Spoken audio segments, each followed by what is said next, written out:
ಎಲ್ಲರಿಗೂ ನಮಸ್ಕಾರ. ನನ್ನ ಹೆಸರು ಸುಹಾನ ತಡಕೋಡ್. ನಾನು ಸರ್ಕಾರಿ ಪ್ರೌಢಶಾಲೆ ಹೀರಾಪುರದಲ್ಲಿ 8ನೇ ತರಗತಿಯಲ್ಲಿ ಓದುತ್ತಿದ್ದೇನೆ. ನಾನು ಬೆಳೆ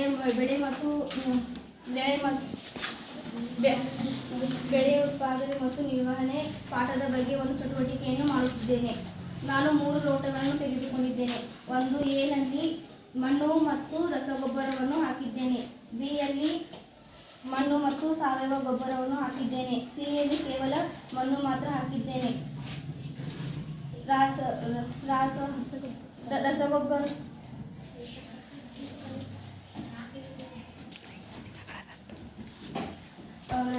ನಂತರ ರಸಗೊಬ್ಬರದಲ್ಲಿ ಬೆಳೆ ಚೆನ್ನಾಗಿ ಬಂದಿದೆ. ಸಾವಯವ ಗೊಬ್ಬರದಲ್ಲಿಯೂ ಚೆನ್ನಾಗಿ ಬಂದಿದೆ. ಸಿ ಲೋಟದಲ್ಲಿ ಮಣ್ಣು ಮಾತ್ರ ಇದರಿಂದ ಇದು